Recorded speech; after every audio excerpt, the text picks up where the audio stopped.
Tarde a todos e a todas, né? Agradeço aí ao super colega Luiz Santiago, né? Atualmente no mestrado da UERJ, pela gravação dessa nossa discussão, que vem no sentido de celebrar, quer dizer, trazer mais uma celebração desse ano de 2024. É um ano cheio de recorrências, né, da física, sobretudo da física relacionada à área mais de partículas elementares e campos, né, interações fundamentais.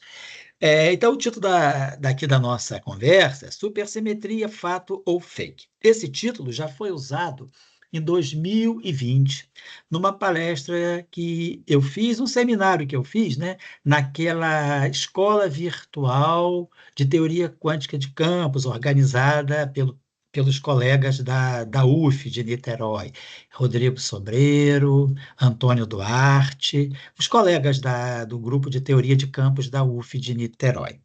E agora eu fiz uma reformulação, reformulei um pouco, mas mantive o título. Por quê? Porque supersimetria, fato? Sim, fato como uma simetria emergente em alguns sistemas físicos, como nós vamos ver. Fake, a pergunta é fake porque se espera muito da supersimetria e que as previstas partículas supersimétricas venham a ser detectadas nas colaborações, alguns experimentos do LHC, como Atlas, CMS, evidências no LHCb, Moedal e outras colaborações. E as partículas supersimétricas estão resistindo, né, para aparecer no LHC. Então, fica a dúvida: supersimetria, então, é realmente uma simetria esperada na física de partículas, na física de interações fundamentais? Então, vamos discorrer um pouco sobre isso. Por isso, eu falo de fatos e falo de possibilidade de ser uma simetria fake, né? Agora, qual é a motivação para trazer essa discussão da supersimetria de uma forma mais panorâmica, histórica? Celebrar os 50 anos dos dois papers que foram os fundamentais para o estabelecimento da supersimetria na teoria quântica de campos, né? Que foi o paper do Vesumino, de 74, e o paper do Salam Strasdy, de 74 também.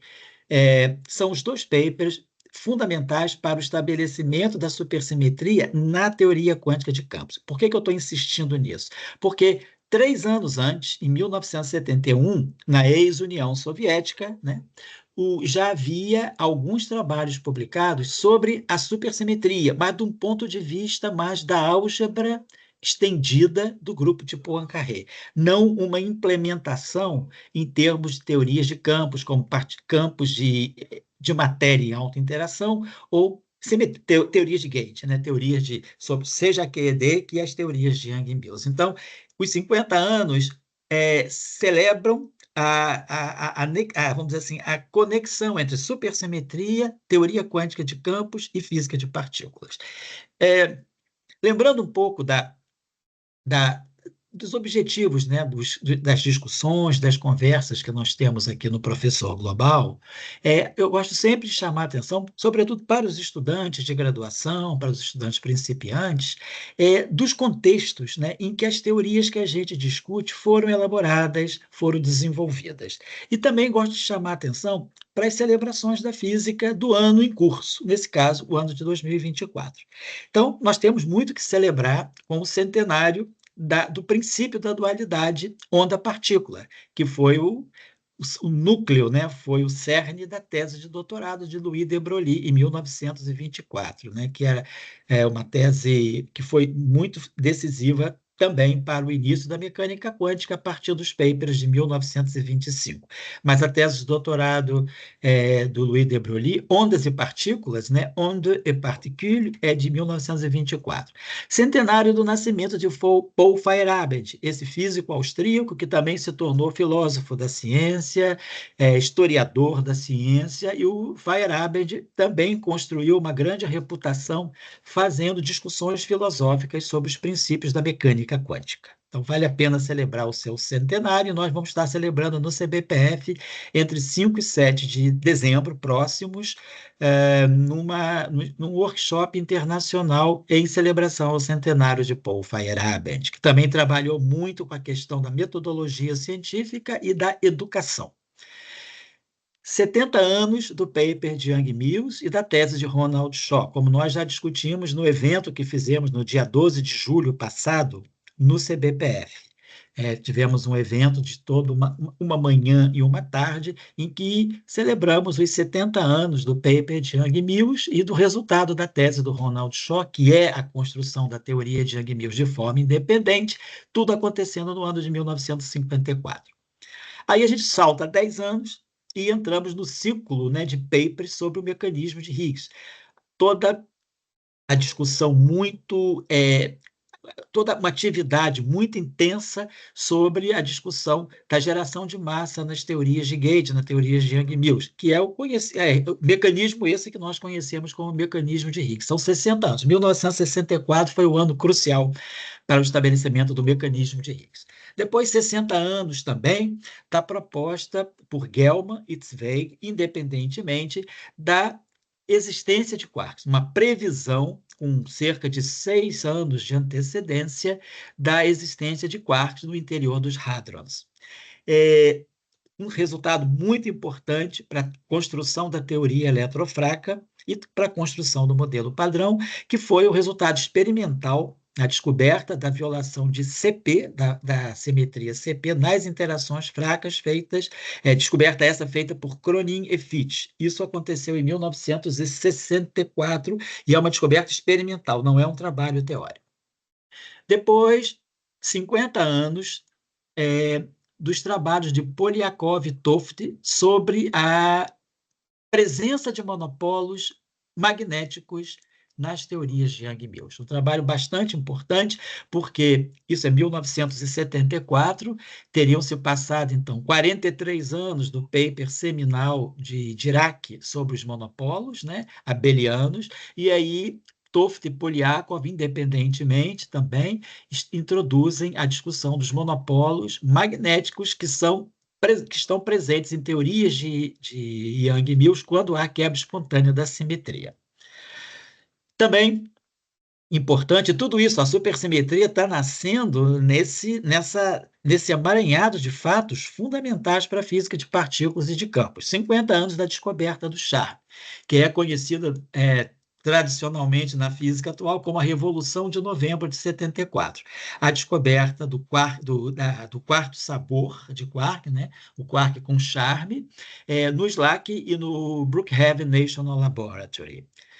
Depois, então, 1974 também configura o ano de consolidação e da apresentação, digamos assim, da apresentação em escolas, conferências, uma apresentação mais maciça de um modelo padrão já elaborado para a física de partículas e interações fundamentais. E aí, finalizando, né, os 50 anos dos papers seminais, pioneiros, sobre as teorias de campos supersimétricas, o paper de Vesumin e o paper de Salan-Strasti. Né? Tá certo? Aqui eu tenho que chamar a atenção dos dois papers que seriam, vamos dizer assim, eu chamaria de a descoberta ou a proposta da supersimetria, não em modelos de campos, mas quer dizer, em algo que é fundamental para a teoria de campos, que é a invariância de Poincare, mas trabalhos de natureza mais algébrica. O trabalho do Goldfand e do Lichtman, e o trabalho aqui eu esqueci de colocar os autores desse Is the Neutrino a Goldstone Particle, os autores são Akulov e Volkov. Então, ambos os trabalhos foram realizados na Rússia, né, na ex-União Soviética, em 1971 e 1973. Mas eles não trabalham com a elaboração de um modelo de campos para a física de partículas.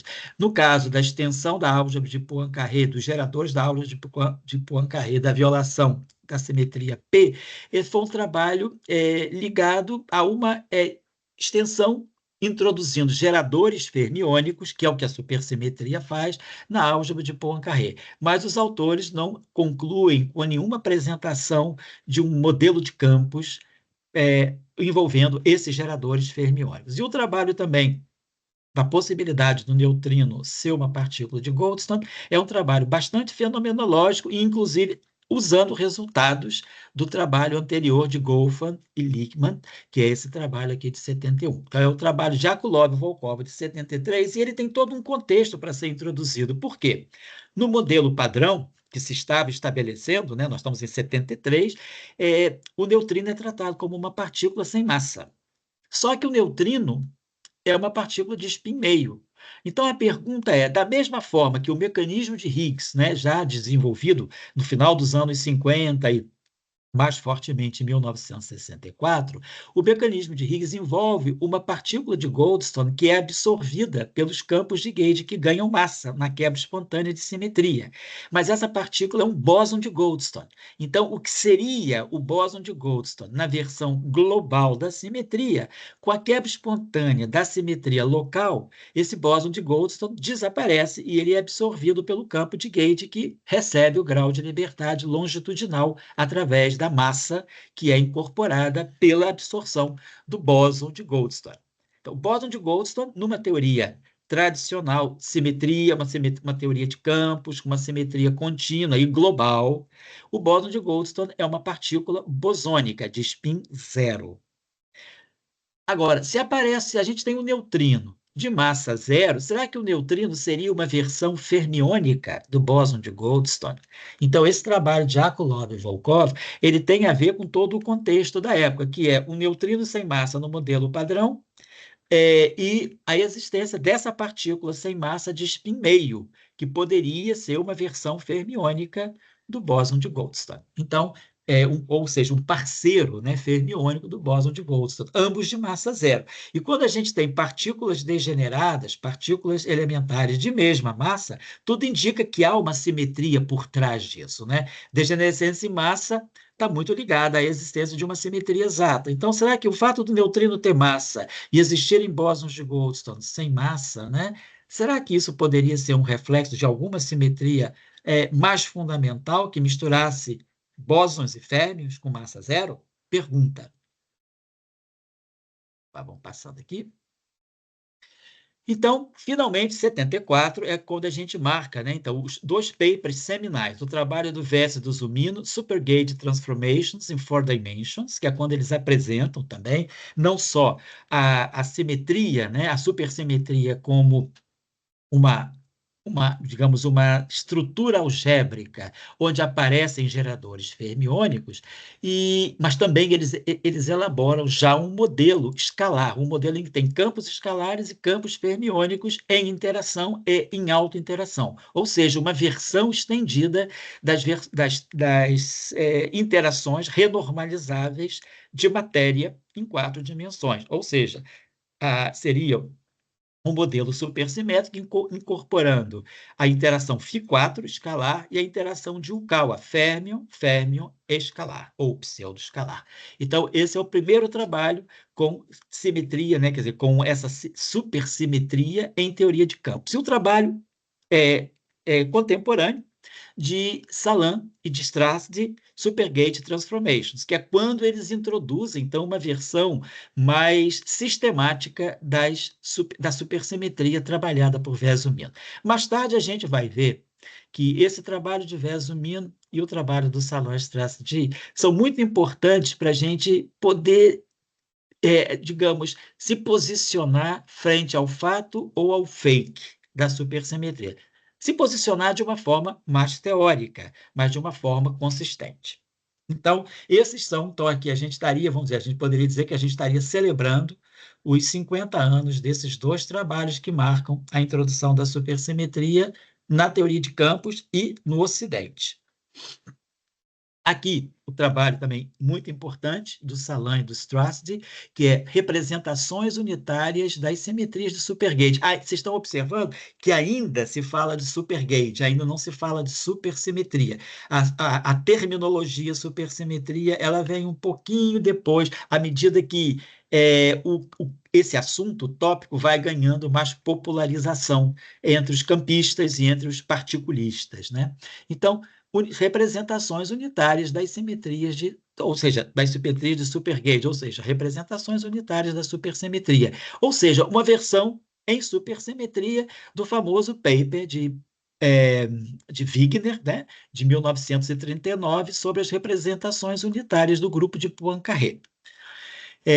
Depois, esse trabalho do Salan e do Strassedy é estendido por Hague, Opushansky e Zonius, que faz uma versão muito mais completa desse trabalho inicial de 74 do Salan e do Strassedy. O trabalho do Sérgio Ferrara, que também é um dos nomes mais importantes associados ao desenvolvimento da supersimetria e da supergravidade. Sérgio Ferrara veio trabalhando fortemente em supersimetria desde 74, e aqui ele fala transformações de supergauge, ou seja, supersimetria do hypercone, do hipercone seis-dimensional. Por que hipercone seis-dimensional? Porque, na verdade, como nós vamos falar mais à frente, e um grande argumento em favor vamos dizer assim, da importância teórica da supersimetria na relatividade especial está associada ao grupo conforme. E o grupo conforme, como Sérgio Ferrara está falando aqui, é o grupo que pode ser, na verdade, o grupo SO24 é o grupo conforme das 4 dimensões espaço-temporais, envolvendo as translações espaço-temporais, as rotações espaço-temporais, ou seja, o grupo de Lorentz e as translações, ou seja, o grupo de Poincaré. Então, o grupo conforme ele parte de Poincaré, acrescenta as dilatações e acrescenta os chamados bustes conformes. Então, é um grupo de 15 geradores, SO24, que é localmente isomórfico ao grupo SU22. E esse grupo, essas transformações, elas podem ser realizadas no hipercone seis-dimensional. E por quê? Eu estou falando de um SO24. SO24 é um espaço-tempo, né? O 2,4 é um espaço-tempo de 6 dimensões, com 2 direções temporais e 4 dimensões espaciais. Espacialmente mesmo, espaciais no sentido estrito da palavra espaciais. Então, SO24. E esse grupo SO24 é o grupo conforme associado ao grupo de Poincaré, ao grupo de Lorentz, ou seja, ao espaço de Minkowski, que é o grupo conforme do espaço de Minkowski. O espaço de Minkowski tem como grupo de isometria o grupo de Lorentz, SO13. O grupo conforme associado a SO13 é o SO24. E esse SO24, que é o grupo conforme, ele também acontece de ser o grupo de isometria do espaço de Anti de Sitter 5-dimensional, ADS5. Então, Ferrara estava envolvido nessa discussão e o grupo conforme ele está, ou seja, melhor dizendo o contrário, a supersimetria está nos bastidores do grupo conforme, como a gente vai colocar mais claramente à frente. Então, tem essa discussão, apesar do título não ser muito claro, por que o hipercone seis-dimensional está presente aqui, é porque a supersimetria está, vamos dizer assim, na retaguarda do grupo conforme das 4 dimensões, que é o SO24, que pode ser realizado, então, através desse hipercone seis-dimensional. Muito bem, vamos passando aqui. Depois, ainda em 74, esse trabalho tão fundamental de Wessels do Zumino, que é um modelo lagrangiano invariante sobre as transformações de supersimetria, ou supergauge. Esse trabalho é muito importante, porque eles vão estudar mais a fundo o próprio modelo de Wessels-Zumino, né, o modelo inicial do trabalho de 71, do trabalho de 74, perdão, que também quer dizer, na verdade, é um prosseguimento desse primeiro trabalho aqui do Wessels-Zumino, onde eles apuram com mais detalhes e estudam com mais detalhes, inclusive o aspecto de renormalizabilidade e de melhor convergência no ultravioleta de um modelo de campos escalares e fermiônicos, portanto, matéria e interação em alta interação, sem o aparecimento das divergências típicas quadráticas do setor escalar. Depois, eu também acho importante, para o início da supersimetria, que já marca uma primeira ideia de fenomenologia, quer dizer, chamando os neutrinos de Goldstone, lá do trabalho de Akulov e Volkov, de 1973, que é o trabalho do Bernard DeWitt e do Daniel Friedman, esse Physical Review Letters de 75. Então, a gente está vendo que a supersimetria já consegue um espacinho numa revista que, digamos, onde não é fácil publicar artigos eminentemente teóricos, que é o Physical Review Letters. Então, ele já tinha um resultado fenomenológico que podia interessar a área da supersimetria. Então, eu reputaria, né, que a supersimetria ela começa com esses trabalhos.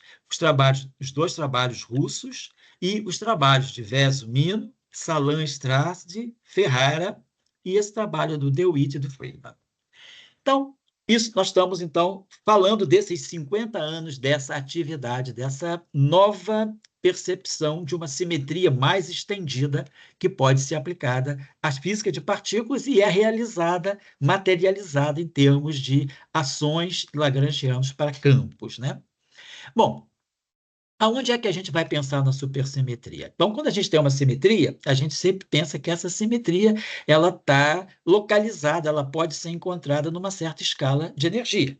Então, a gente tem simetria de Young-Mills, a simetria de Young-Mills é realizada na escala eletrofraca, 246 GeVs. Temos a simetria da QCD, que tem como escala 200 MeVs. Temos a simetria da QED, a simetria U1 da QED, que é realizada na escala do MeV. Então, as simetrias, elas definem certas escalas onde elas são boas simetrias, exatas, ou podem ser boas simetrias, mas quebradas por algum mecanismo.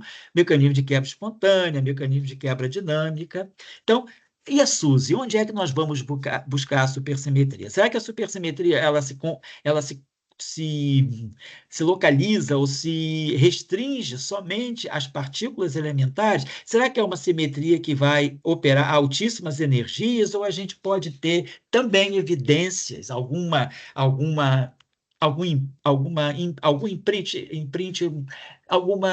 algum resíduo, melhor dizendo, algum resíduo da supersimetria no mundo de baixas energias? Então, em que escalas buscar? Então, em um nível mais fundamental, como a gente vai falar mais à frente, lembrando da estrutura causal do espaço de Minkowski, a supersimetria está associada ao grupo conforme, que é uma simetria das altas energias. Então, em altíssimas energias, tudo indica, teoricamente, que nós possamos pensar numa supersimetria. Faz pleno sentido se a gente pensa que a relatividade ela opera também a altas energias, então a supersimetria vai acompanhar. A supersimetria ela está sempre, digamos, na retaguarda da simetria relativística. Por exemplo, será que eu posso perceber resíduos ou evidências, indícios de uma supersimetria num nível menos fundamental, quer dizer, num nível mais efetivo, quando a gente tem a escala atômica e a escala nuclear? Nós já estamos falando de estruturas compostas, não estamos mais falando de partículas fundamentais. Nós estamos falando de uma supersimetria num átomo já formado ou num núcleo atômico já formado. Nós vamos ver os trabalhos do Iaquelo sobre isso. A supersimetria também pode aparecer em materializações de natureza topológica, como nós falamos, os trabalhos do Toft e Polyakov, de 1974, que estuda configurações topológicas em teorias de Young-Mills. Então, nós temos, por exemplo, monopolos, temos texturas, esfalerons, merons. Então, a supersimetria também pode se materializar através, por exemplo, de monopolos, e essa é uma busca do LHC. Na colaboração moedal, a busca de monopolos eletrofracos pode ser um indício de uma materialização da supersimetria. Uma supersimetria que se realiza de forma emergente é o que está acontecendo em materiais topológicos, na física de matéria condensada, supersimetria que emerge em isolantes topológicos, supersimetria que emerge em semimetais de Dirac e semimetais de Weyl, e, mais recentemente, uma supersimetria mais uma versão tecnológica, onde nós temos já dispositivos de lasers que podem ser configurados e acoplados uns aos outros para apresentar efeitos típicos de uma mecânica quântica supersimétrica. Então, nós vamos ver que daqui para frente, nós vamos falar de dois tipos de supersimetria. A supersimetria fora da caixinha, quando eu digo supersimetria fora da caixinha, fora, vamos dizer assim, da bolha da física de partículas e campos. Temos, então, uma supersimetria em física nuclear, uma supersimetria em materiais topológicos, uma supersimetria em lasers. Então, nós vamos buscar a supersimetria também fora da caixinha. E vamos falar também, claro, da supersimetria na caixinha da física de partículas e campos. Então, os objetivos, assim, maiores dessa discussão, desses 50 anos da supersimetria em termos de teoria de campos, seria, primeiro, acho que é importante sempre localizar os jovens, né, os estudantes, compreenderem a importância de uma área da física, a construção de uma teoria, quer dizer, tem toda uma discussão epistemológica de construir uma teoria a partir de princípios fundamentais, os debates, os resultados que vão se acumulando, e que um vai, por exemplo, refinando o resultado mais recente, vai refinando o resultado mais anterior, e, eventualmente, também até negando, né? Mas, sobretudo, perceber o processo de criação científica através do histórico da teoria. Então, nós temos 50 anos de supersimetria. O que esses 50 anos de supersimetria podem nos ensinar em termos de uma epistemologia, em termos de uma construção científica, né? Depois, acho importante também localizar a supersimetria nos anos, assim, nesse contexto dos anos 60, 70, que foi um contexto extremamente rico para a física de partículas e campos, né? Nós temos aí o mecanismo, temos assim quer dizer, a construção, a formulação das teorias de Young-Mills. Temos a formulação dos modelos de quebra espontânea de simetria que gera massa para as teorias de Young-Mills. Temos a elaboração da teoria eletrofraca. Temos a elaboração da QCD. Temos a elaboração do modelo padrão. Temos a previsão dos quarks, temos a descoberta das correntes neutras, das correntes fracas neutras, temos a descoberta do charme. Então, é um contexto muito denso de acontecimentos, de novas ideias, um conceito assim, realmente de um grande agito. E a supersimetria surge daí. Ela surge de uma forma ortogonal a esses eventos, a esses acontecimentos, a essas novas propostas, ou ela, de uma certa maneira, vem ela entra através de um clímax, de uma tensão que todos esses acontecimentos científicos definem. Então, esses acontecimentos são muito densos, eles definem um período extremamente rico, e a supersimetria emerge nesse contexto. Por quê? Ela emerge, é o que eu estou colocando, ela emerge desconectada ou conectada desse contexto. Nós vamos ver que ela emerge muito conectada desse contexto. Então, às vezes, é a importância desse acúmulo de resultados, porque esse acúmulo de resultados gera uma tensão, e essa tensão vai produzir algum tipo de novo resultado, de nova proposta, até mesmo de um novo modelo ou de uma nova teoria. Depois, para efeito digamos, de compreensão histórica, eu acho também importante para o estudante que está iniciando a gente definir como o histórico da teoria ele passa por fase, né? Toda a nossa história ela passa por fase. A fase, vamos dizer, a fase pré-histórica, a fase histórica, a fase contemporânea. Então, como a supersimetria, que fases ela vai ter? O que se faz nos primeiros anos, o que se faz ou seja, quando a supersimetria é uma simetria, vamos dizer, adolescente, né? Até os início dos anos 80, né? Vamos dizer assim, até 1988. Depois a supersimetria de adolescente, ela já começa a passar para a fase de juventude, depois a supersimetria ganha a sua maioridade. Quando é que a supersimetria ganha a sua maioridade? Em que ano? Com que tipo de trabalhos, com que tipo de discussões. Então, vamos colocar isso também. Apresentar a extensão da área além da física de partículas. Essa siglazinha que eu estou usando aqui, para quem às vezes não está acostumado, é física de partículas. Então, saindo da área da física de partículas e da teoria de campos, digamos assim, da teoria quântica de campos, relativística ou não, a supersimetria estaria presente também em que áreas? Como eu falei, quais são os espaços fora da caixinha onde a gente pode encontrar ou pode pensar numa supersimetria? E, finalmente, a grande questão, que é: será que a supersimetria é fake se ela não for revelada no LHC? Se o LHC, espera-se que o LHC funcione, né, em suas fases, os seus shutdowns, né, que são as suas paradas para progressão, que o LHC funcione até o início dos anos 2040, né? Então, a gente tem agora, estamos numa fase que vai até 2026, que é o Run 3.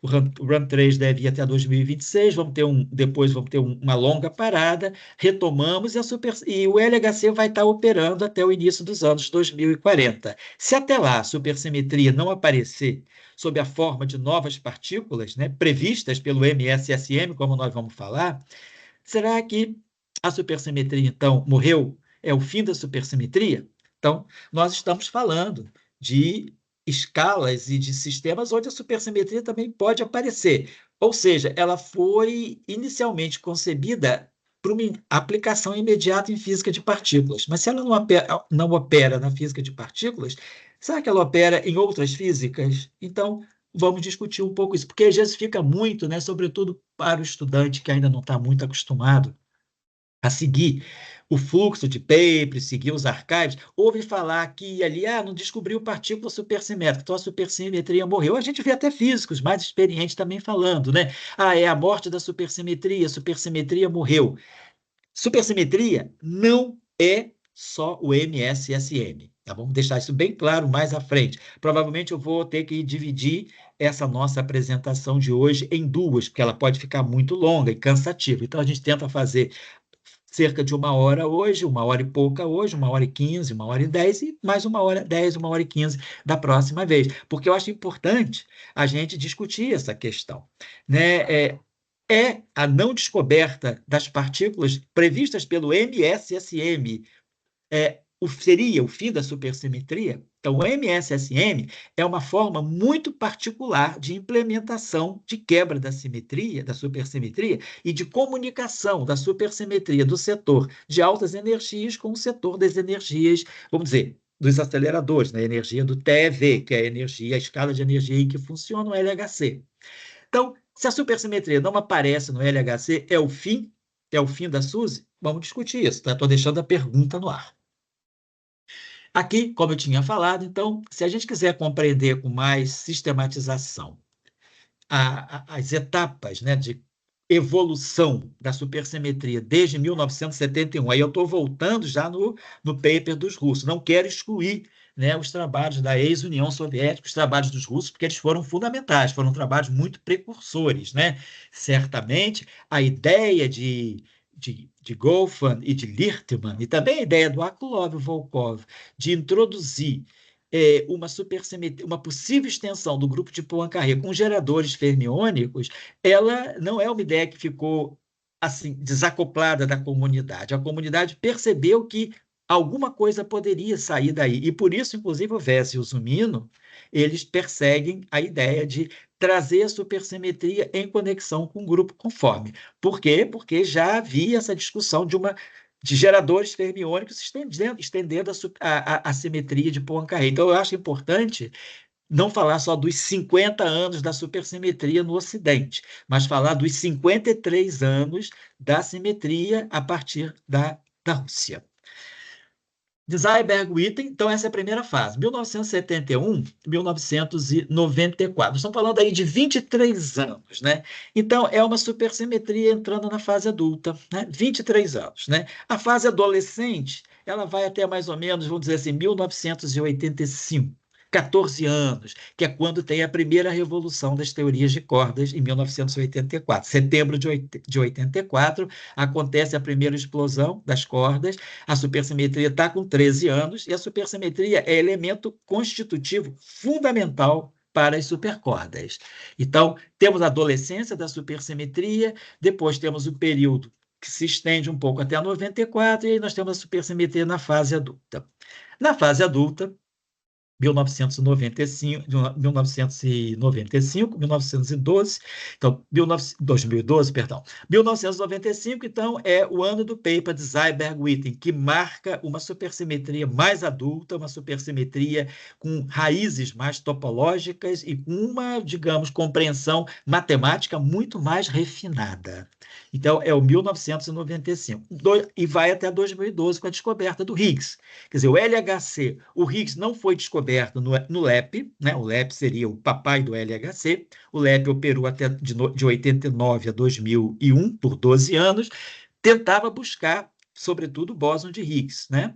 E, eventualmente, partículas supersimétricas, mas não chegou nem ao bóson de Higgs. Então, com o advento do LHC a partir de 2009, em 2012 é anunciada a descoberta do bóson de Higgs. E aí, com a descoberta do bóson de Higgs, o quadro de partículas do modelo padrão fica fechado e o próximo passo agora seria, ok, duas coisas, né? Refinar, passar, digamos, confirmar os dados do modelo padrão, buscar indícios de uma violação do modelo padrão, de eventos que não são previstos pelo modelo padrão, entre os quais a supersimetria. Então, começa-se, então, depois da fase de Seiberg-Witten, então aqui nós estamos falando de uma supersimetria que já tem o quê? 28 anos, né? Ela... Não, perdão, 38 anos. A gente já está falando de uma supersimetria mais já profissionalmente estabelecida, né? 74, né? Nós estamos em 2012, então nós começamos a terceira fase, vamos dizer, seria uma supersimetria 3.0, a partir do Run 2 do LHC. E aí o espaço de parâmetros da supersimetria foi se tornando mais restrito. O LHC está colocando a supersimetria contra a parede. Não vamos nos esquecer disso, né? Por mais que a gente defenda a supersimetria, digamos, em outros cenários, né? Mas vamos lembrar que o LHC vem colocando a supersimetria cada vez mais contra a parede. Ou você vai aparecer ou não, está chegando a hora. Então, nós temos essa fase. E agora nós estamos em pleno Run 3, né? Do LHC, que iniciou em 2022 e que se espera chegar até 2026, para aí vai iniciar um novo shutdown, e aí a gente já vai ter dados do Run 3 para ver como é que anda a supersimetria no modelo padrão. Então, mais ou menos a estrutura da nossa discussão vai ser essa. Os objetivos, né? Por que a gente está tentando comemorar, buscando, digamos, motivos para comemorar os 50 anos da supersimetria, e aqui tentando dar um pouco a evolução, né, temporal da supersimetria, quais foram as ênfases da supersimetria na sua adolescência, na sua idade adulta e na sua idade agora madura, na sua idade mais profissional, né? Vamos ver, então, o que vai nos revelar também depois, posteriormente, a supersimetria lá no final do LHC, qual vai ser a real, é, digamos, implicação da supersimetria no modelo padrão. E na física, claro, além do modelo padrão. É importante também, que eu gosto sempre de chamar a atenção, aqui, sobretudo pensando nos estudantes, nos mais jovens, é compreender o contexto em que uma teoria emerge. Então, em que contexto emergiram as teorias em que contexto emergiu a mecânica quântica? Vamos voltar mais atrás ainda. Em que contexto emergiu o eletromagnetismo com Maxwell? Em que contexto emergiu a relatividade especial e depois a relatividade geral com Einstein? Em que contexto emerge a mecânica quântica? Em que contexto emerge a teoria quântica de campos? Em que contexto emerge mais fortemente a física de partículas após o advento dos primeiros aceleradores, lá em 1932, né? Depois, em que contexto emergem as teorias de Young-Mills? Em que contexto emerge a discussão quântica da gravitação, da gravidade, né? Em que contexto emerge a discussão da física de interações fracas, né, com Fermi, lá em 1933, e depois a compleição, a formação da teoria eletrofraca em 1967. Em que contexto emerge a QCD? E em que contexto emerge a supersimetria? Todas essas teorias de que eu falei, elas emergem num contexto em que havia muitas questões envolvendo, quer dizer, localizadas em torno de um certo, digamos, de um certo fio condutor. Então, a supersimetria ela entra num período, assim, vamos dizer, positivamente muito conturbado da física fundamental, da física de partículas e da física de campos, que é anos 60. Um grande problema para a teoria quântica de campos. Parecia para muitos, né, não para todos, né, mas para muitos, que a teoria quântica de campos ela era muito boa para descrever a QED, mas que ela falhava na descrição das interações nucleares fortes. Ou seja, a teoria quântica de campos não se adaptaria à física hadrônica. Uma percepção que levou, então, a um desenvolvimento muito forte da chamada teoria da matriz S do Bootstrap, que era, então, o uso de princípios fundamentais e evitando a teoria de perturbações, né, que é típica da teoria quântica de campos para descrever as partículas que exercem interação forte entre si. Então, eram os anos de um certo exílio da teoria quântica de campos. Claro que esse exílio não foi seguido por Salan, não foi seguido por Weinberg, não foi seguido por Glashow, não foi seguido por Kibble, por Higgs, quer dizer, tantos outros, quer dizer, muitos físicos se mantiveram fiéis à formulação das partículas elementares pela teoria quântica de campos, mesmo que no primeiro momento, que nesses primeiros anos, entre 61 e 69, né, nesses 8 anos, parecesse que a teoria quântica de campos estava eliminada da descrição das interações nucleares fortes. Temos nesse contexto também o Deep Enlace Scattering no SLAC, que revela a propriedade de invariância de escala, que revela a simetria de escala nos processos em que nós temos o espalhamento de elétrons altamente relativísticos, né, de altas energias, a partir de alvos de prótons e nêutrons, por exemplo. Então, descobre-se aí um mecanismo experimental, quer dizer, uma propriedade experimental que é chamada de liberdade assintótica na física de partículas e campos, e que a QCD, então, reproduz. Então, é um ano muito intenso, aliás, é um período entre 1968 e 1973, 5 anos muito intensos na construção da QCD, e a supersimetria está germinando aí, vamos dizer, nessa agricultura, né, de muitas ideias, né?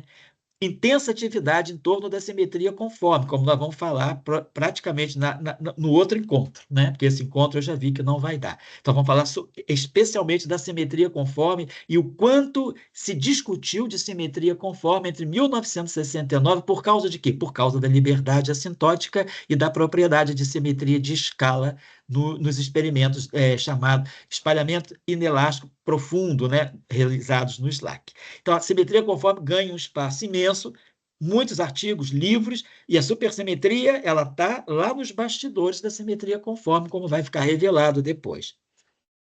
A formulação da QCD também, a partir da liberdade assintótica, desse experimento que mostrava que os quarks, à medida que estavam assintoticamente próximos, né, distâncias que tendem a zero, eles se tornam partículas livres. A teoria da matriz S e do bootstrap, que se apresentava como a solução para as interações nucleares fortes, elas falham na descrição dessa propriedade de liberdade assintótica dos quarks. E quem recupera isso? As teorias de Yang-Mills, ou seja, as teorias de campo, as teorias quânticas de campo. Então, a QCD, ela reabilita a teoria quântica de campos na descrição da física de partículas. Também nesse mar de eventos, nós temos a Revolução de 74, com a descoberta do Charman no SLAC em Brookhaven, que também é muito importante para a supersimetria, porque a gente vai vendo cada vez mais a importância da simetria na física de partículas, que vai se consolidando através já desde os anos 30, mas cada vez mais os experimentos apontam para a importância das simetrias na compreensão da física de partículas. E a supersimetria é uma simetria especial que pode estar por trás, que está por trás da simetria conforme, que é uma simetria importante no regime de altíssimas energias. 72, 73, renormalização das teorias de Yang-Mills. Então, isso dá um novo status para as teorias de Yang-Mills, o que reabilita, né, a teoria quântica de campos para a física de partículas. E se consolida o modelo padrão, mesmo com as suas limitações. E a supersimetria, ela justamente já começa a ganhar espaço porque ela recupera um dos limitantes muito fortes do modelo padrão, que é o problema da chamada hierarquia de gate. Então, importante, eu acho, esse slide aqui, sobretudo para os estudantes mais principiantes, né, perceber desse slide aqui que nesse emaranhado de propostas, de ideias. Olha só, nós estamos aqui nesse período entre 74 e 74, nesses 10 anos, que, aliás, o mundo também estava mudando, né? Não só a liberdade assintótica, né, mas a questão das liberdades estava sendo muito discutida também. Então, nós tivemos muitos eventos estudantis, né? Liberdade de costumes, liberdade de expressão, a liberdade se tornando cada vez mais forte nesse período 64, 74, do ponto de vista social, do ponto de vista sociológico, e a liberdade também assintótica, a liberdade de pensamento, né, de novas ideias na física também. Então, essa libertação, essa emancipação de novas ideias, ela vai ganhando muito espaço na física. Há muitas propostas que são, digamos, previsões e lançando muitas partículas hipotéticas, né? Os quarks são lançados hipoteticamente em 64. O bóson de Higgs é lançado hipoteticamente em 64. Então, o próprio charme é lançado hipoteticamente, a simetria SU4 em 64, e depois o trabalho importante do chamado D-Mechanism, que é Glashow, Iliopoulos, Majani, que prevê a existência do quark com charme em 70, 4 anos antes da sua descoberta. Então, há uma libertação também de propostas dentro da física. E eu acho importante a gente compreender esse emaranhado de propostas físicas, de novas ideias, né? Sai a teoria de campos, entra a teoria da matriz S, sai a teoria da matriz S, volta a teoria de campos, mostrando, então, a dúvida, né? Quer dizer, o ato, né, de fazer ciência, quer dizer, a discussão epistemológica em torno do que é uma boa teoria, quais são os esforços que estão por trás do nascimento de uma teoria. Então, eu acho importante, do ponto de vista mesmo da filosofia e da história da física, a gente compreender esse cenário entre 64 e 74, né? Tanta busca de liberdade na física e no mundo, e o Brasil mergulha no AI-5 em 1968, em pleno período, né, em que os quarks estão saindo do forno, o Brasil mergulha no silêncio do AI-5, infelizmente. Mas estamos recuperando essa liberdade assintótica também aqui. Então, eu vou, antes de terminar, né, essa horinha de hoje, né, eu vou falar um pouco de supersimetria fora da caixinha. Então, para quem, digamos, diz, não tem supersimetria no LHC. A supersimetria, do ponto de vista da física de partículas, é fake, é falsa. Então, vamos pensar o seguinte, vamos olhar a física atômica e física nuclear. Franco Iackello é um físico napolitano, né, radicado na Universidade de Yale. Ele apresenta, em 1980, esse trabalho, Dynamical Supersymmetries in Nuclei, ou seja, uma supersimetria dinâmica, não uma supersimetria simplesmente classificatória, mas uma supersimetria dinâmica que depende, vamos dizer assim, da própria das coordenadas generalizadas, uma supersimetria que ela vem da dinâmica da formação nuclear de certos núcleos.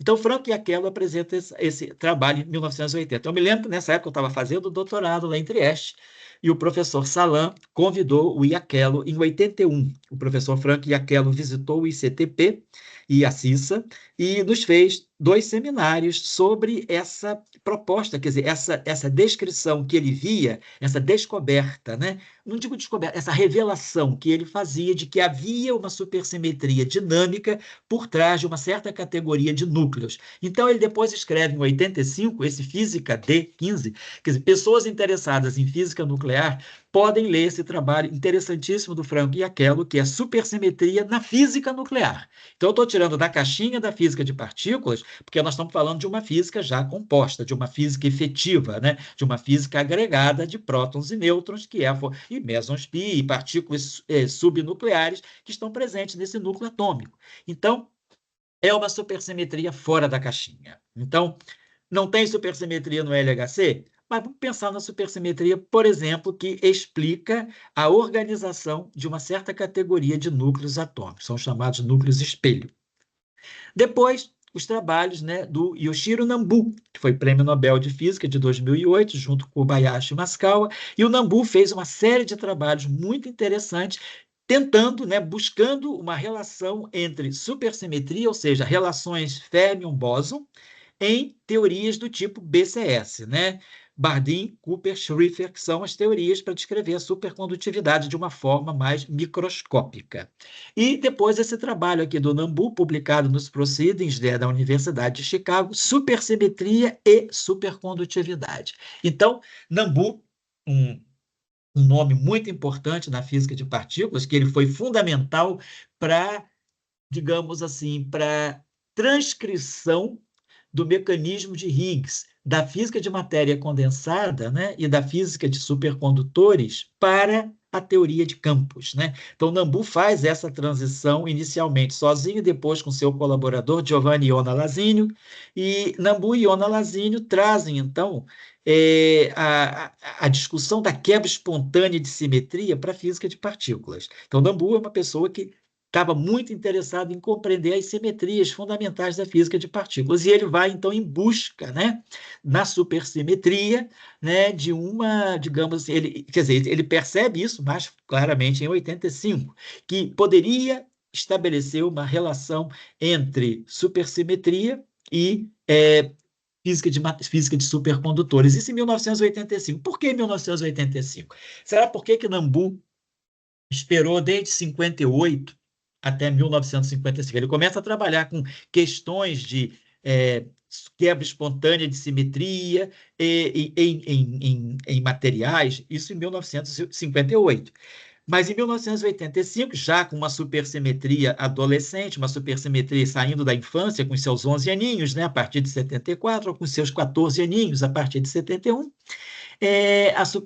Nambu recupera a supersimetria em conexão com a supercondutividade. Por quê? Porque em 1985 estava muito fortemente desenvolvida a ideia de supercondutividade a altas temperaturas críticas, né? Que depois emerge com o trabalho que deu, né, que deu, que deu, inclusive, o Prêmio Nobel aos descobridores, né, dessa supercondutividade chamada High-TC Superconductivity, supercondutividade a altas temperaturas críticas, supercondutividade em temperaturas que começam a se aproximar da temperatura ambiente, nas cerâmicas chamadas supercondutoras que foram construídas. Então, a supercondutividade começa a ganhar um espaço muito grande de discussão também na área da física de partículas e campos. E aí o Nambu recupera as suas ideias e vem trazer a possibilidade de relacionar supersimetria com supercondutividade. Então, uma supersimetria fora da caixinha. Aqui, esse Physics Report de 1995 dá importância da supersimetria não como, vamos dizer assim, como um princípio fundamental da mecânica quântica, mas da supersimetria, técnicas de supersimetria, técnicas matemáticas de supersimetria para solubilidade, para resolução de problemas de potenciais mais complexos, né, mais complicados em mecânica quântica e em mecânica estatística. Então, a supersimetria, aqui, não como, vamos dizer assim, uma física de apelo fenomenológico, mas sim uma supersimetria como uma, digamos assim, uma biblioteca de possíveis técnicas matemáticas para resolução de problemas em mecânica quântica e em estatística, física estatística quântica, né? Quantum Statistical Physics, né? Então, eu acho importante chamar a atenção também, quer dizer, é uma aplicação da, vamos dizer, supersimetria é fake se ela não aparecerem as partículas, né? Mas o quê? Às vezes uma teoria que falha em alguns de seus propósitos, ela deixa efeitos colaterais positivos, né, em outras direções. Então, aqui nós estamos falando de uma supersimetria que vai desenvolver técnicas, né, de fermionização, de bosonização, para resolver problemas complicados, né, problemas, tornar solúveis certos problemas complicados de potenciais não triviais em mecânica quântica e em física estatística. Esse trabalho aqui de 2010, simulação do modelo supersimétrico de Veso-Mino em redes óticas. Então, a gente já começa a ver uma realização, quer dizer, supersimetria aparecendo, quer dizer, podendo estar na base de alguns comportamentos, né, nessas redes óticas, de algum efeito que acontece, né, que é revelado por essas redes óticas. Então, é um Physical Review Letters de 2010. Eu acho isso importante chamar a atenção também, porque a supersimetria não foi elaborada lá do início pensando na ótica, nem pensando na supercondutividade, nem pensando em resolver problemas de mecânica quântica. Isso é justamente a evolução do campo, vai mostrando que esse tópico, esse tema, ele vai abrindo, né? Ele vai se abrindo para outras áreas. Sistemas não lineares também, esse trabalho aqui está publicado nos archives, na seção de física não linear, eu acho bastante interessante, né? Porque ele começa a mostrar um interplay entre supersimetria e não linearidade. Então, alguns sistemas não lineares, né, e inclusive nós temos estudos muito importantes de realizações não lineares da supersimetria. Então, buscar, às vezes, né, sistemas aparentemente complexos, por serem não lineares, eles podem ser mais facilmente compreendidos se nós buscarmos que por trás dessa não linearidade nós temos uma simetria, uma supersimetria. Então, também eu chamaria de uma supersimetria fora da caixinha da física de partículas, né? E aí agora, finalmente, a gente está começando a falar da supersimetria na nossa área. Então, onde é que a supersimetria, então, começa a fazer as suas aplicações, as suas incursões na física de partículas? Então, nós vamos fazer isso em mais detalhes no próximo encontro. Mas hoje eu já queria chamar a atenção aqui do seguinte, da relação entre supersimetria e física de partículas, né? Por quê? Digamos, eu vou mostrar argumentos, né, que vão nos fazer pensar, né, não estou dizendo que vamos apresentar uma prova, nós vamos trazer argumentos que vão nos fazer pensar que nós devemos encontrar supersimetria de uma forma exata nas regiões de altíssimas energias, energias muito altas, né? Estou falando de energias, por exemplo, na escala grande unificada, na escala de Planck, né? 10 a 16 GeVs, 10 a 19 GeVs, né? Estamos falando dessa escala de energia. Mas agora, o que a supersimetria pode nos trazer de indício na escala do TeV, que é justamente a escala que nós temos hoje disponível no LHC, 13,6 elétrons-volts, né? No centro de massa. Então, pergunta, o que a supersimetria pode nos trazer nessa escala? Então, por que a supersimetria, então, foi vamos dizer assim, se configurando, né, como uma grande parceira, como um grande partner da física de partículas? Primeiro, nós vamos falar mais à frente, a supersimetria ela responde a um grande limitante do modelo padrão, que é o problema da chamada hierarquia de Gauge. Existe um problema na teoria quântica de campos chamado naturalidade, e esse problema nas teorias de Gauge, sobretudo nas unificadas, ele se reverte sob a forma de uma quebra de hierarquia de escala. Então, a natureza também tem as suas hierarquias, né?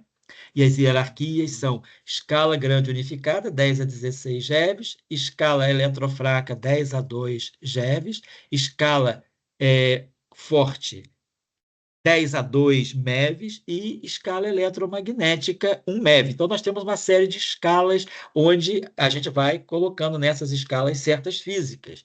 E a teoria quântica de campos, né, ela sofrendo de um problema chamado, digamos, correções radiativas, correções quânticas, a gente pode desbalancear completamente essa hierarquia de escalas. As escalas começam a se misturar, uma que era baixa cresce indefinidamente. Então, nós temos um problema de estabilidade. E nas teorias de Gauge, nós chamamos do problema da hierarquia de Gauge. E também a estabilidade do vácuo eletrofraco, porque o vácuo eletrofraco é fixado por um escalar. E os escalares são os campos que são mais protegidos pela supersimetria. Então, nós temos, por exemplo, a simetria de Gauge. A simetria de Gauge, ela protege os bósons vetoriais. A simetria quiral protege os férmions. E os escalares, eles ficavam sem uma simetria que os tutelasse. Eles ficavam sem a retaguarda de alguma simetria que os estabilizasse. E a supersimetria é a simetria que ajuda, né, que é parceira dos escalares na sua estabilização. Então, a simetria de Gauge, ela protege os bósons vetoriais de ganharem massa se a simetria de Gauge não é quebrada, se ela é mantida exata. A simetria quiral protege os férmions de ganharem massa, eles permanecem sem massa, se ela não for quebrada. E os escalares sem massa, eles não tinham uma simetria protetora. Essa simetria protetora é a supersimetria. E o vácuo eletrofraco, que é o vácuo de Higgs, ele carece de estabilidade quando nós consideramos a introdução das chamadas correções quânticas, das correções de loop das teorias quânticas de campo. Mas a supersimetria, estando presente, ela evita esse problema e ela estabiliza o vácuo eletrofraco. Então, o vácuo eletrofraco mantém-se vácuo eletrofraco porque ele é caracterizado por um escalar, e o escalar é protegido das correções quânticas pela supersimetria. Então, isso foi muito importante para o modelo padrão. E depois também, a supersimetria nos traz a chamada Lighted Supersymmetric Particle, quer dizer, ela traz um candidato muito natural para aquilo que é a Cold Dark Matter, para a matéria escura fria. Então, a supersimetria ela também tenta trazer um atenuante, né, para o problema da matéria escura. Outra coisa, depois, outros fenômenos, né? Outros problemas nos ligam à supersimetria física de partículas. Vamos falar depois do problema da gravidade quântica, por exemplo. Na gravidade quântica, a supersimetria é muito importante para a compreensão de uma teoria de gravitação consistente e renormalizada. Quer dizer, o problema da gravidade quântica, que é resolvido pelas teorias de cordas em 10 dimensões, ela depende crucialmente da supersimetria.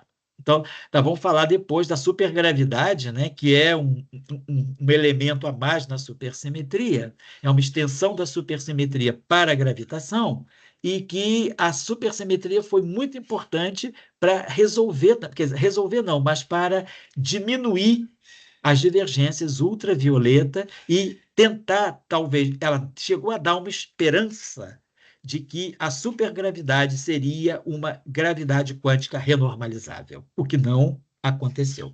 Mas passou-se por um período longo em que se tinha essa expectativa e que se trabalhava para se compreender esse fenômeno. Faz parte da ciência, né? Se trabalhar para um resultado que depois não acontece, mas ele deixa frutos, né? Aquela famosa máxima, né? Que se diz, se non è vero, è bene trovato. Ou seja, se não é verdade, foi bom ter encontrado. Então, aquela coisa que pode não ser uma verdade, ela pode deixar heranças positivas, né, para outras direções. Então, a supersimetria vai chegando na física de interações fundamentais através desses problemas, por exemplo, né?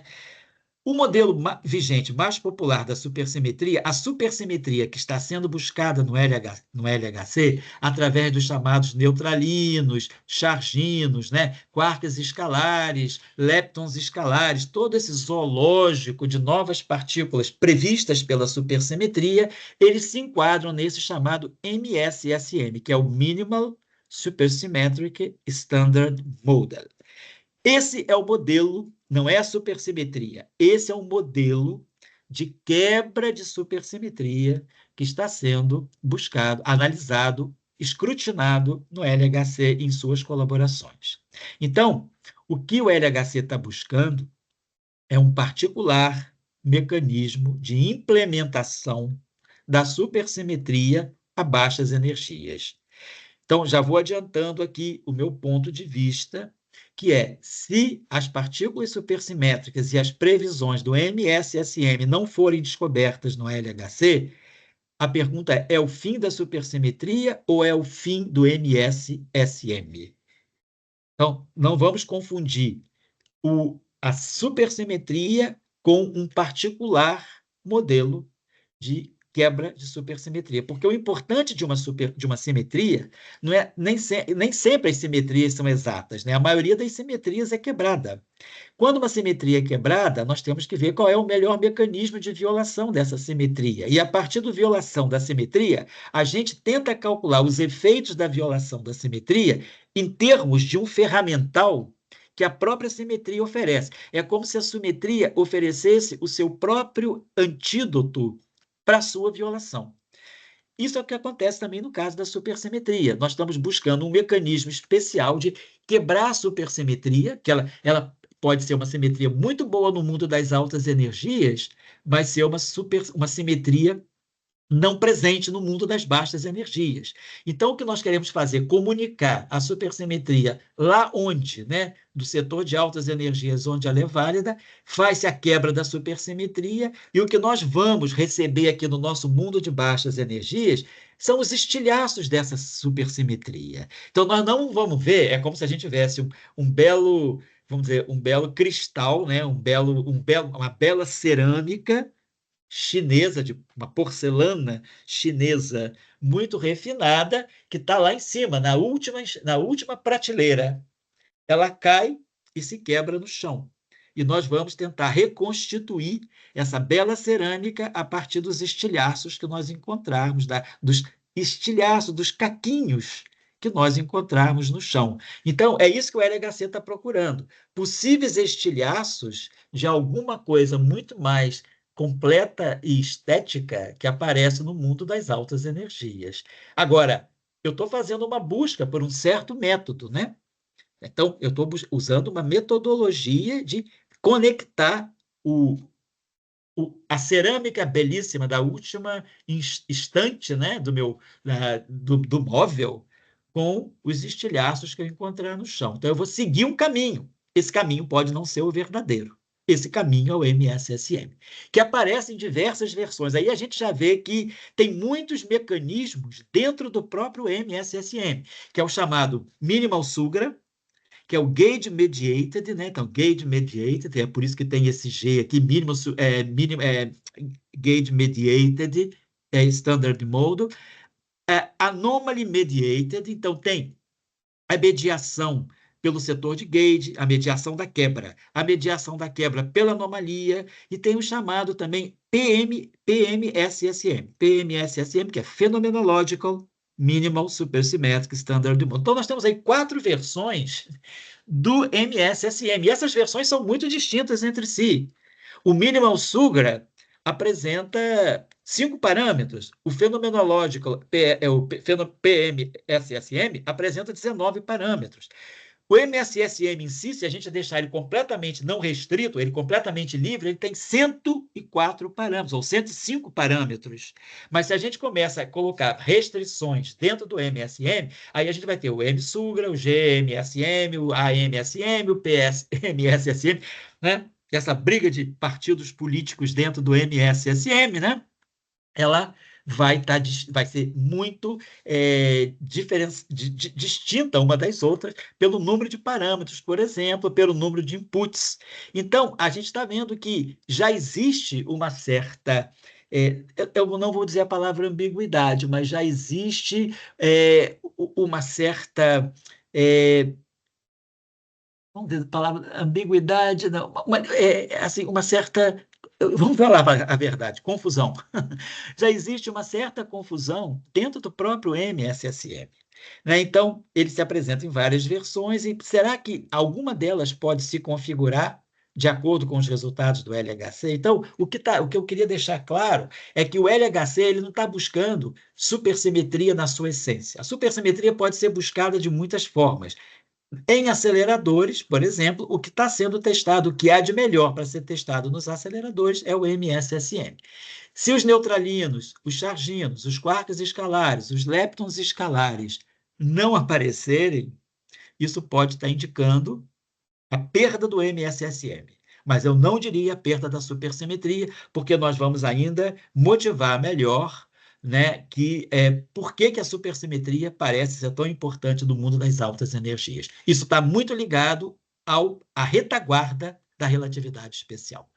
Aqui eu também gostaria de citar esse trabalho de 2013, né, do Butatsu, né, publicado no JRAP, no Journal of High Energy Physics, está nos archives também, na seção de RAP e pH, que ele mostra como é que a massa do Higgs, medida no LHC, 125 GeVs, né, e a massa do TOP, medida no Fermilab, 174 GeVs, né, elas estão conectadas via o potencial efetivo, né, do modelo padrão, né, quer dizer, potencial efetivo do modelo padrão calculado pelas equações do grupo de renormalização, e a instabilidade desse vácuo elaborado, desse vácuo eletrofraco, ela é resolvida pela supersimetria. Então, o que é um argumento em defesa do MSSM, eu estou colocando um argumento em defesa, não estou colocando que isso é o argumento decisivo. É esse artigo aqui, que investiga vamos dizer assim, o bóson de Higgs perto da criticalidade. Quer dizer, criticalidade é a criticalidade da transição de fase em 246 GeVs. Então, o modelo padrão minimamente supersimétrico, ele permite um ajuste de parâmetros para que se consiga estabilizar o vácuo eletrofraco na escala de 246 GeVs. Então, esse trabalho aqui, ele dá uma medida, assim, muito clara, né? Ele tem uma proposta muito clara, que é tentar defender o MSSM como sendo uma possível realização da quebra de supersimetria para que a gente observe essa supersimetria na região de baixas energias. Quando eu digo baixas energias, eu estou falando do TeV. Então, eu vou terminar por aqui, porque a gente então introduziu já, agora a gente está trazendo a supersimetria para a nossa caixinha. Então, estamos trazendo a supersimetria e vamos trabalhar nisso no próximo encontro. Tá, aqui aí vamos falar dos anos das teorias de Gates supersimétricas, quando a supersimetria encontra as teorias de Yang-Mills e quanto a supersimetria encontra os modelos sigma não lineares, abrindo um vasto campo de trabalho para a matemática pura e aplicada também. Física matemática, matemática aplicada e matemática pura. Vamos falar depois um pouco mais da discussão da quebra da supersimetria em conexão com a física de partículas, a chegada da supergravidade e as teorias de Kaluza-Klein reabilitadas através da supergravidade, da supersimetria estendida. E aí, a importância da supersimetria nas supercordas, nos modelos de supercordas. Depois, então, a supersimetria chegando na sua fase adulta, Seiberg-Witten, aos 23, 24 anos, né? 21 anos, né? De 74 para 94, 20 anos. Com 20 anos, a supersimetria ganha uma nova estética, ganha uma nova fisionomia, que é através dos trabalhos, né, da dualidade elétrico-magnética de Seiberg-Witten. E depois nós vamos voltar um pouco no tempo e mostrar a nossa argumentação, por que que nós imaginamos que a supersimetria possa realmente ser uma boa simetria na região das altas energias, em conexão com o quê? Com o grupo conforme, com a simetria conforme, que foi tão amplamente estudada por vários autores, Flatô, Sternheimer, Salan, Strassi, Max Salan, Vess, Zumino, então, Ferrara, Sérgio Ferrara. Então, a gente vê que os nomes que estavam ligados com invariância conforme, eles aparecem muito importantes também na discussão da supersimetria. Todorov, e assim vai.